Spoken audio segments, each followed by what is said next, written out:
Okey, alhamdulillah. Okey, sampai lagi kita dekat bendang kering Bendang kering. Chow, ikan apa Chow? Yang nak bawa nanti Chow? Bocak lagi. Meh bawa datang. Malah nak turun. Waduh, malah nak turun. Meh, bawa naik atas lu. Meh, ya Allah, Mika tahu, teman tahu Mika kuat. Bekal-bekal askar ni memang garanti kuatnya. Ikan apa Chow? Yang Mika nak tahu. Bapak, cik bawa tempat keduk sikit. Tak nampak Chow? Lain macam tengok ikannya Chow. Biar betul. Lama. Betul biar betul Mika. Udah tadi yang ambil ikan kat rumah pun dah berapa ratus. Dah 600-700. Lepas tu ambil pula dekat ni bendang kering ni. Ya Allah, 2 ekor kelulang 2 ekor kelulang. Okey, sekarang ni meh try angkat. Lama bergaji lah Mika. Alhamdulillah. Okey, ini kelabor ni lain macam kelabor ni Chow. Lain macam. Mika dapat dia tengah buat apa? Tak tahu depa tengah mengejong. Idok, kelabor ni lain macam. Dah rupa.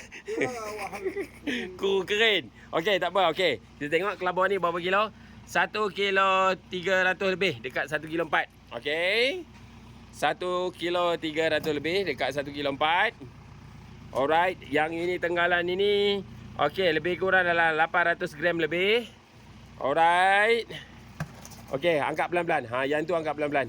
Angkat pelan-pelan seekor ikan kelulang Ikan kelulang. Okey.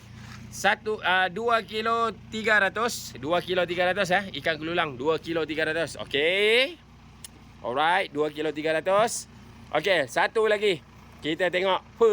Ini padu Chow, padu. Alhamdulillah rezeki Mika. Berapa kilo ni? 4 kilo lebih dah ni. 4 kilo lebih. Aduh, 3 kilo lebih. Tak apa rezeki Mika. 3 kilo 800 lebih dekat 3 kilo 900. Sikit lagi nak 3 kilo 900. Okey, mantap.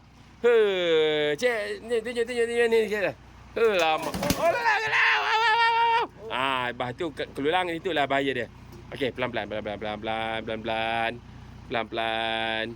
Okey, mantap.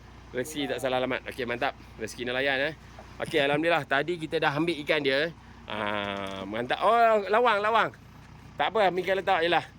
Kita buatlah ni Okey, lawang lebih kurang dalam 900 gram lebih. Sikit lagi nak 1 kilo. Okey, mantap. Rezeki tak salah alamat tadi kita ambil ikan dia. Korang tengok dia weh. Teman pun tak percaya. Betul-betul rezeki dia.